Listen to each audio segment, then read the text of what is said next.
my name is Ingrid Lemme, and this is my show, American Dream. A show about people, their hopes, their dreams, their family heritage, and their wonderful, wonderful realities. Look at my beautiful guest, Lori Stokes. Hello, Ingrid. I don't need to really introduce her. Everybody knows America's most beautiful news anchor, Miss Lori Stokes, WABC Eyewitness News, and then some. And then some, yes. And then some. A little bit Lori, here and there. we are here at Gurney's Inn. And it's beautiful, beautiful. Lori loves to come to Montauk. That's why it is so easy for me to invite her back and say, Lori, please, would you come? This time, she came with her family, her father and mother. Right. Congressman Stokes is here with us Yes, today, he is. too. Yes. He's going to be on the show later And on, loving guys. every moment here, Yes. believe me. Oh my he gosh, likes it? yes. He said he can remember the last time he was by the sea, slept like a baby last night. We had dinner, it was wonderful. He doesn't get to take too many vacations, even though he was in Congress for 30 years and so-called retired. Did not happen. He works harder now than ever. The first thing he said, after he checked in at the front desk, or before he checked in, he said, I really need to fax something to Washington. And he had to fax a speech, right? Yes, yes. And I said, Congressman, no problem, all taken care of. So Right. he really loves to be right at the ocean. Oh, yeah. I mean, he told me, he said, as soon as I get this faxed, honey, I'm all yours. But the whole ride here, he was a frantic mess. Now, remember, I have that conference call at 2:45, and then I got to talk to Ingrid about faxing that speech. I mean, it was on, and I said, Daddy, you don't get it. When I come to Montauk, everything goes away. Yes. All I do, it's rest and relaxation and a peace that comes over, and that's good for my soul. And he said, you know, I'll get there. I get there around 3:30. It's like, okay, fine. Now, everybody who is listening out there in the world, Miss Stokes was not hired to do a commercial for Montauk. Oh, no. She's doing this all on I am. With pleasure. Lori, listen, we have to talk a little bit about your family heritage. Okay. Your family is a true American dream story. Just give us a few minutes, please, for those who have forgotten that America still has a dream. Well, I think, in fact, we've seen evidence of that dream Yep. with the recent election that we've had, that anything is possible in America. But if we're talking about my family history, I've told you this before, and certainly would be more than happy to talk about it again. My father and his brother, Carl, born into poverty in Cleveland, Ohio. Their father passed away when my dad was 3 years old, and they were raised by their mother, who was a domestic worker, and he'll tell you this story as well, who used to drum into his head and his brother Carl's head to get an education so you don't have to use your hands like I have. And it was the skill. She didn't have a high school diploma, and she had a very limited education, but she did have the strength and the tenacity and the street smarts to instill that kind of philosophy in her children. And so my father went to law school, and That's Lewis. Lewis was a criminal attorney. His brother Carl was also an attorney. They had a law firm together for quite some time. And then the time arose. They practiced in Cleveland. In Cleveland? Yes. And then the mayoral election was coming up, and they decided that my Uncle Carl should be the designated one to run for office. No black man had ever held the office of being mayor of Before. the city of Cleveland. Yes. Okay. And it was the beginning of a political machine for these two brothers. And he'll obviously go into depth of how the real behind the scenes movement that goes on during that time. But he was elected, and the next move was for my father to run for election, first black holding the seat from the state of Ohio at all, I believe. And then, but of course, he represented the 11th Congressional District, which was Cleveland and some of the areas beyond. So that was 1968. During his whole election, which was very grassroots, you know, politicians didn't spend the kind of money that they do now. And particularly black politicians didn't have the money. Yeah. And so we would go, as a little girl, before my dad was elected, I would go door to door, knocking on everyone's door. Hi, my name is Lori. My dad's name is Lori Stokes. He's running for Congress. Please elect him on, you know, in November. Guys, she needs an applause for this. Come on, how is it? Love it. I was a little bit of a ham, I guess. And, you know, we would have the rallies and everyone would stand there and it was, you know, Stokes, Stokes, Stokes. And that you just felt so much electricity during this time. I don't think that as a child I was aware really what was going on, but certainly my father, his uncle, other blacks and whites in Cleveland who wanted to see this revolutionary time happen, you know, they certainly had to have felt it. So he was elected. He lived in Washington. We stayed in Shaker Heights. He lived in Washington for 2 years to make sure he was going to be reelected. Of course, he served 15 terms. Because he had his 15 terms? 30 years, yes. So after his second, when he ran for re-election the second time and he won, we all moved to Silver Spring, Maryland, which is where he still resides. And so I grew up in Maryland, went to the public school system. My parents were very strong believers in public school systems. And I have 3 siblings. I have a brother and 2 sisters. They're all older. So I get to have the baby status, yes. It's amazing when I look at your mother. She is not only drop-dead gorgeous, but she looks so young. You really have this in your family. And it's amazing. The good genes. Yes. Yeah, I'm very fortunate. Yeah, very fortunate. Yeah, and she also, she was born in Trenton, New Jersey, but she grew up in Cleveland. And they actually met on a blind date. And at the time, my mother was an aspiring artist. She's very, very good. But he had 3 children from his previous marriage. He was 36, she was 22. Love at first sight. Yeah. Anyway, and she dropped all of her aspirations to go on and fulfill her dream of being an artist, to stay home and raise his children. And then I came along 2 years after they were married. And but she also came from a strong family of a single mother who was a nurse. And 2 siblings. They're still back in Cleveland. But she had to have that role of a politician's wife, which, let me tell you, is not the easiest thing in the world, you know, of holding a family together while he's on Capitol Hill, of also making sure the children are in line, because whatever happens to us is also a reflection on growing up as a politician's daughter. So I was always reminded the conduct that I had to have. And don't get in trouble. Lori always had to behave. I did. I really did. Lori, listen. Look at this gorgeous, gorgeous camera facing Am I looking at this Lori's one? even more beautiful. Oh, look over there. You would think I should know this stuff, right? Ladies and gentlemen, everybody who was watching, we have to take a break. I am so sorry.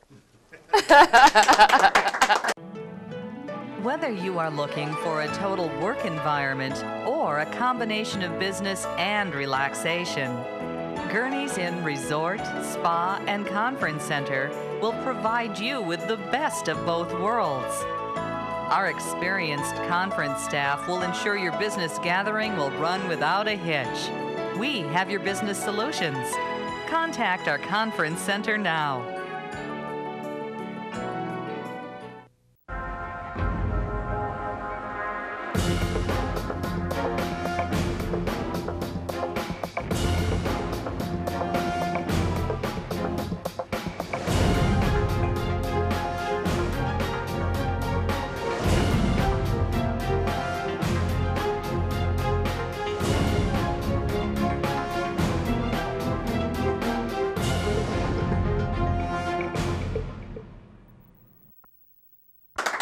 Thanks for staying with us. Thank you very much. I know I got a new haircut. I love it. Lori, love it. I got so many emails about my last show saying you really have to do something about your hair. Really? Because, you know, I thought I still needed this long hair, and then I figured, you know what, I'm over 50, let's cut it off. No, you're not. Yes, I am. Nicely done. Thank you, thank you, thank you. That's what our friends are for. Lori, listen, we talk about Capitol Hill. Tell us about the people you met. Well, I told you I was 6 when my dad went in.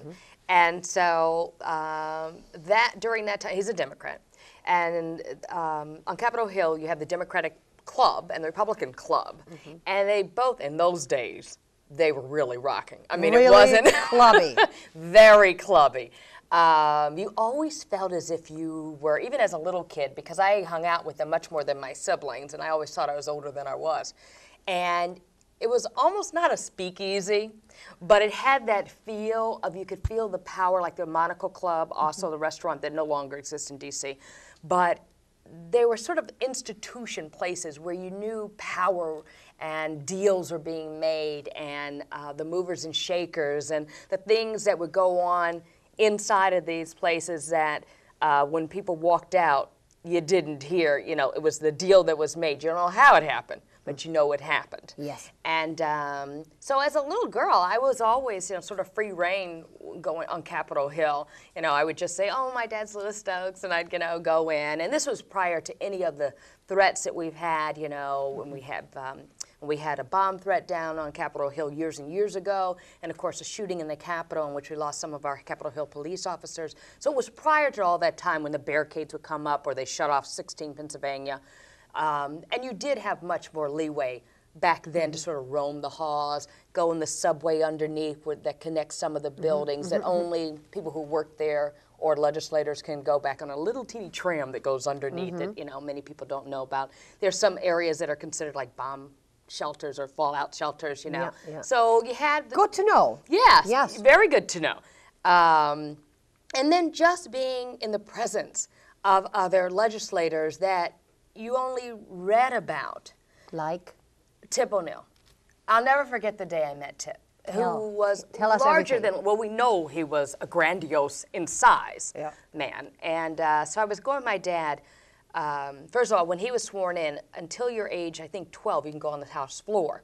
So when my father was first sworn in back in '68, I sat on Adam Clayton Powell's lap, which goes to show you just... Guys, is there anybody who is in awe as I am?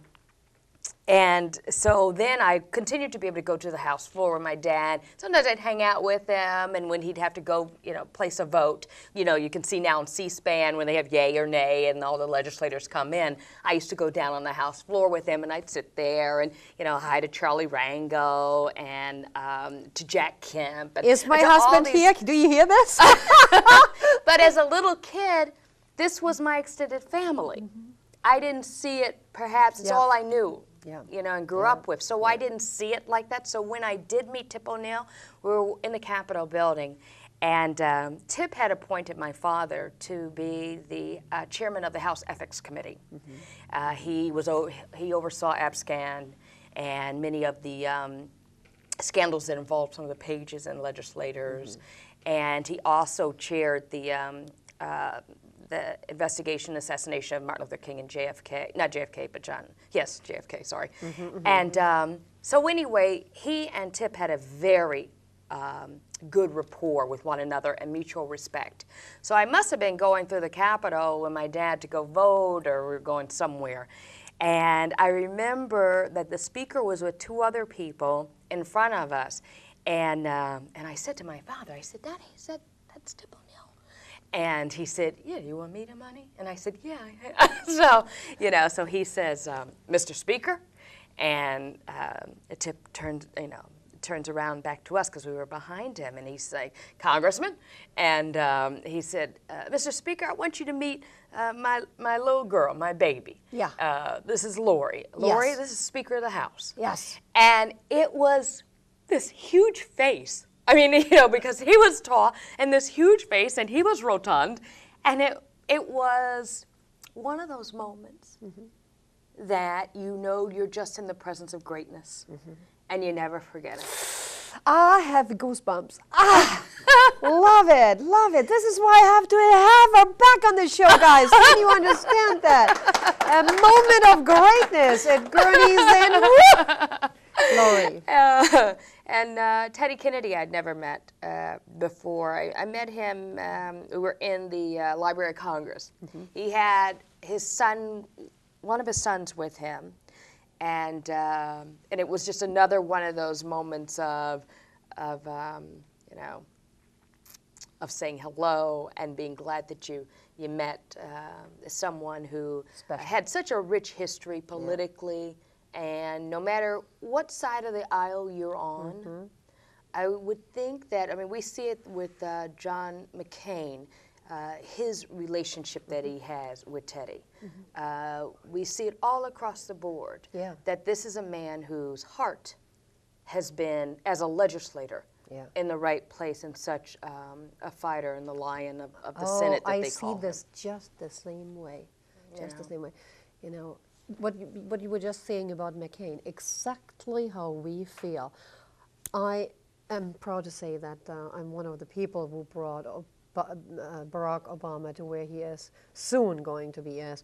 But I have such a respect for Mr. McCain, such a respect. Well, I'll tell you, when I worked for MSNBC, and you know, I was there from 1996 to 2000, and had the really the privilege to interview so many famous people that I never thought I would. And it was usually, you know, related, of course, to a news story, so I had to handle it very professionally. I couldn't gush over meeting, you know, various people. It was, you know, we were delivering the news. But the first time that John McCain ran against George Bush, and he had, you know, his tour bus going, was a Straight Talk Express, and I must have interviewed Mr. McCain maybe about 5 or 6 times, and he was the ultimate gentleman. He is, and seemed to be such a straight shooter. Particularly that first time around. And you felt as if he wanted it just because he wanted to do good. And I always found that he was a great interview and a fine politician, you know, and another person that's so respected. When he goes back to Capitol Hill, he's amongst his allies again, even if they're on the other side of the aisle. They're familiar with his work. I think he still maintains that title of being a gentleman. America is a great country, and we just are witnessing the American dream once again coming alive. Guys, we have one more segment. Our crew is pushing us that we have to take a break from Lori Stokes, news anchor for Good Morning America. For Eyewitness News this morning. And Good Morning Good America. Morning. The most beautiful one there is on American television. Whether you are looking for a total work environment or a combination of business and relaxation, Gurney's Inn Resort, Spa, and Conference Center will provide you with the best of both worlds. Our experienced conference staff will ensure your business gathering will run without a hitch. We have your business solutions. Contact our conference center now. I am so excited. I have back at the ocean at Gurney's in Lori Stokes. Lori Stokes, WABC, the woman who brings us every morning the news on Channel 7. And every morning when we are getting dressed and ready for work, my husband says, honey, look, there's Lori. Thank you, sunshine. We were talking about your wonderful, wonderful family, your family heritage. It's all about politics, a lot of politics. Much, yes.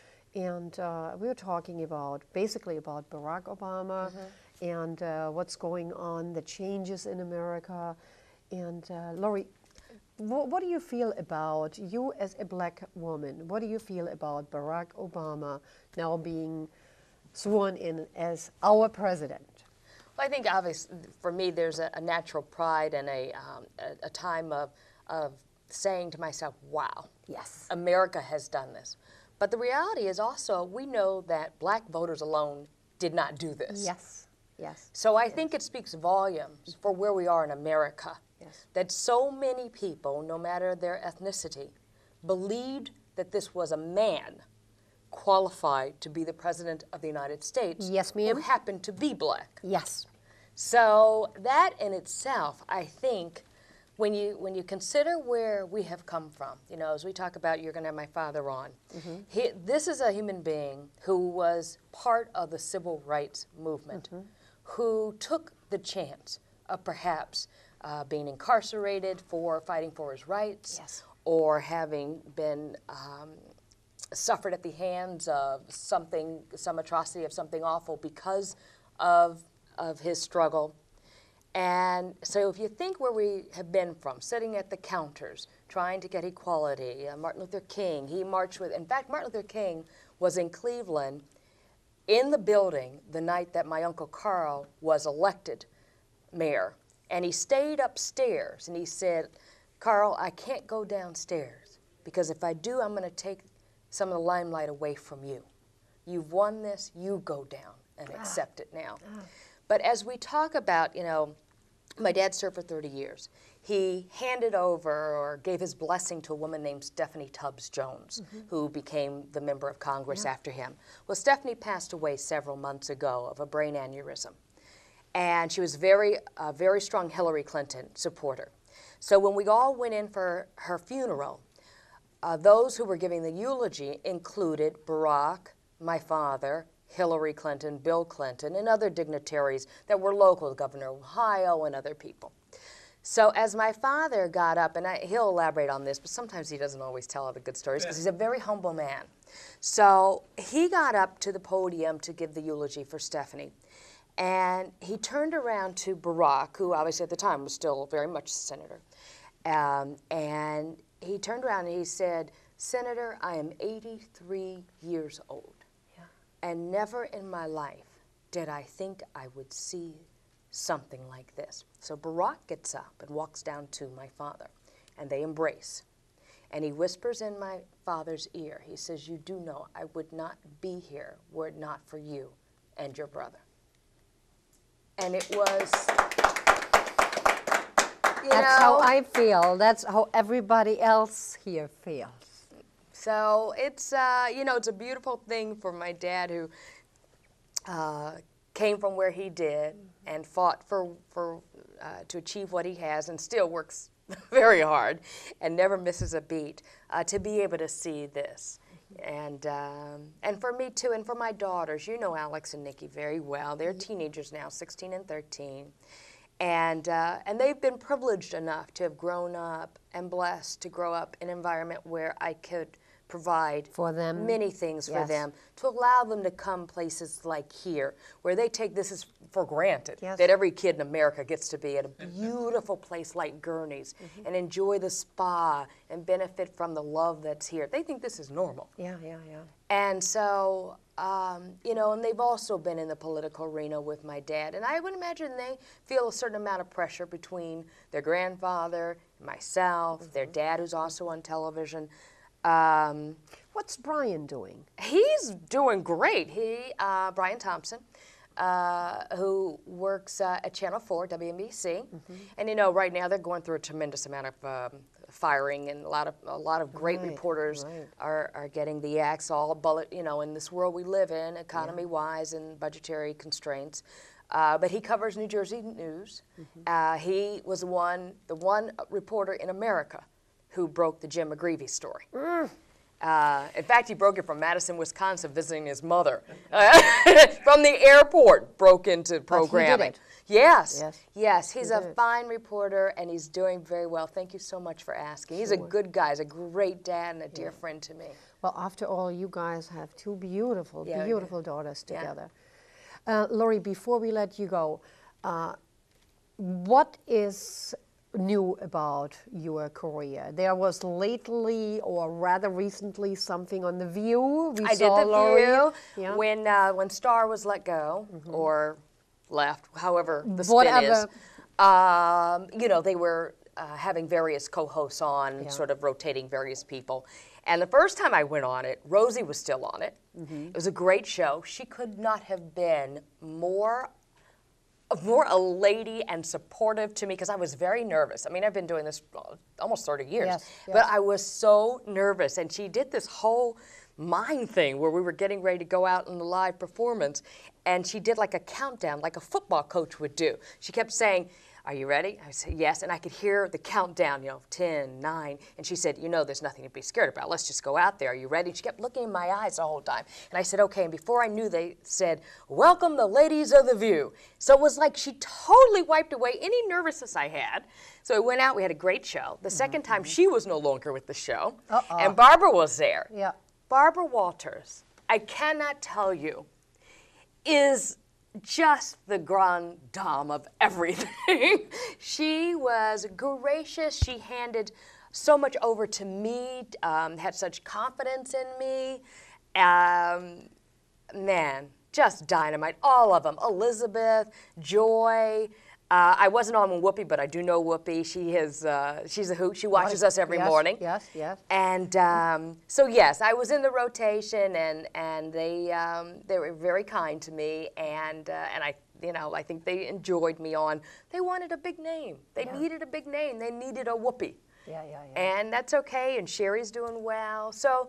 And I fill in the evening when some of the anchors are off. I'm getting ready to cover the inauguration. I'm being sent to D.C. I cannot imagine anybody more deserving. Honey, did you hear this?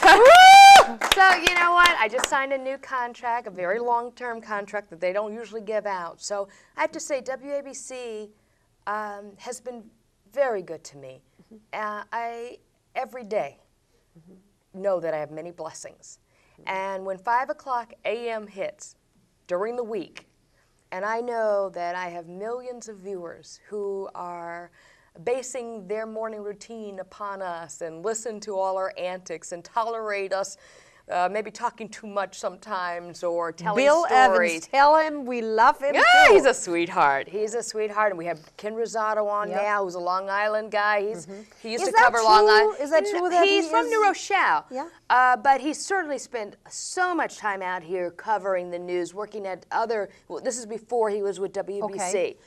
So he's a familiar name here, and he's a great guy. He's very supportive. He's been anchoring with us now a little over a year, but he was one of our reporters, and he's a great guy to have on board. Well, as far as we are concerned here on Long Island, it is the Lori Stokes show. Oh, stop me. Okay, and do we all agree on this? Okay. Well, you know what? I love out here on Long Island. I love Montauk. Yeah, Lori is in love with Montauk. To hear the waves crashing in my bedroom was just wonderful. But I love you, and this is the second time I've been on your show. And we've known each other many, many years. Yes. I think we've watched each other grow through various parts of life, and we've always tried to give each other so much support. And you're loved here. I love you.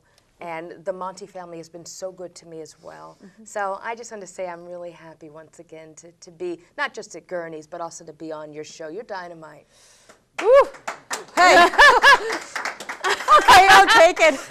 I think we have to say goodbye. I am so very sorry. Until next week, I am yours truly. I found a new life in America.